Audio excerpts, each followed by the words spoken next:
రాజుగారి ఇయర్ 2 సినిమాలు ఉన్నాయి సంక్రాంతికి. థియేటర్స్ విషయంలో ఏమైనా ఇబ్బంది ఉంటుందా?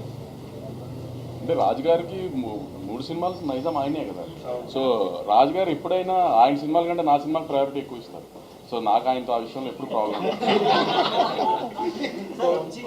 ఇప్పుడు యాజ్ అ ప్రొడ్యూసర్గా బెనిఫిట్ షోస్ అది పక్కన పెడితే టికెట్ రేట్ హైక్ వల్ల ఉండడం వల్ల లేకపోవడం వల్ల ప్రొడ్యూసర్కి ఎంత ఫరక్ పడుతుంది కలెక్షన్స్? అది ప్రొడ్యూసర్ పాయింట్ ఆఫ్ వ్యూ కాదు. ఇప్పుడు ఎప్పుడైనా టికెట్ హైక్ ఎందుకు అడుగుతామంటే బడ్జెట్ మేము అనుకున్న దానికంటే ఎక్కువ అయ్యి ఈ సినిమాకి ఇంత బడ్జెట్ పెడితేనే ఈ సినిమా విజువల్ అలా వస్తుంది అని అనుకున్నప్పుడు కొంచెం ఎక్కువ ఖర్చు పెట్టినప్పుడు అప్పుడు టికెట్ హైక్ అడుగుతాం. ప్రతి సినిమాకి టికెట్ హైక్ అడగం కదా. సో ఏ సినిమాకి ఆ టికెట్ హైక్ అవసరమో అనుకుంటామో ఆ సినిమాకి డెఫినెట్గా అడుగుతాం.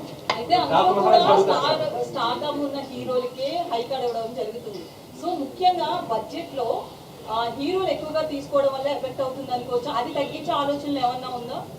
అది మీరు హీరోలను అడగాలి మేడం. నన్ను అడిగితే నేను ఏం చెప్తాను చెప్పండి. నేను ప్రొడ్యూసర్గా హీరోలు అడిగింది ఇవ్వడం మా బాధ్యత అండి. ఎందుకంటే పోస్టర్ మీద ఉండేది ఆయన. ఇప్పుడు బాలకృష్ణ గారి సినిమా అంటున్నారు, తర్వాత బాబీ సినిమా, తర్వాత సితారా సినిమా అంటారు కదా. బాలకృష్ణ గారి సినిమా అన్నప్పుడు హీరో సినిమా కదా. ఫస్ట్ ఆయన హ్యాపీ చేసిన తర్వాతే కదా ఏదైనా హీరో తర్వాతే కదా ఏదన్నా హీరో మూలనే టికెట్ దిగేది.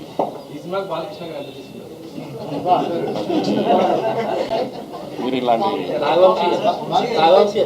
సోషల్ మీడియాలో కాంట్రవర్సీ నడుస్తుంది. యూఎస్ డిస్ట్రిబ్యూటర్ 3 సినిమాలకి ఇప్పుడు సేమ్. మీ 2 సినిమాలది ఓపెనింగ్ స్టార్ట్ అయిపోయినాయి already. Game changer and Daaku Maharaaj అనఫిషియల్గా ఓపెన్ చేశారు. బాకు మహారాజ్ కొన్ని ఎక్స్ట్రీ స్క్రీన్స్, మేము ఇంకా అఫీషియల్గా ఓపెన్ చేయలేదు. ఏంటి డిస్ట్రిబ్యూటర్ మీద కొంతమంది ఏంటంటే మెగా ఫ్యాన్స్ పర్టికులర్గా గేమ్ చేంజర్ కంటే కూడా డాకు మహారాజ్ ప్రయారిటైజ్ చేస్తున్నారు, కొన్ని ఎక్స్ట్రీ స్క్రీన్స్ కానీ ఇంకోటి కానీ అని చెప్పి అంటున్నారు. అదేం లేదండి. ఎందుకంటే ఇప్పుడు డిస్ట్రిబ్యూటర్కి తను ఏ సినిమా ఎంత పెట్టుకున్నాడో తనకి తప్పితే ఎవరికి తెలియదు. సో దేన్ని ప్రయారిటైజ్ చేసుకుని దేనికి ఎలా చేసుకోవాలో తన ప్లానింగ్ తనకు ఉంటుంది కదా.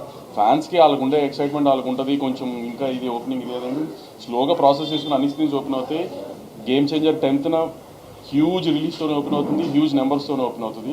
దాని తర్వాత మా సినిమా, దాని తర్వాత వెంకటేష్ గారి సినిమా అన్నీ అలానే ఓపెన్ అవుతాయి. ఏం ప్రాబ్లం ఉండదు, అన్ని ఈక్వల్ స్క్రీన్స్ వస్తాయి. అదే ఆర్డర్ ఫస్ట్ గేమ్ చేంజర్, తర్వాత మీ సినిమా, తర్వాత వెంకటేష్. నేను రిలీజ్ ఆర్డర్ చెప్పానండి.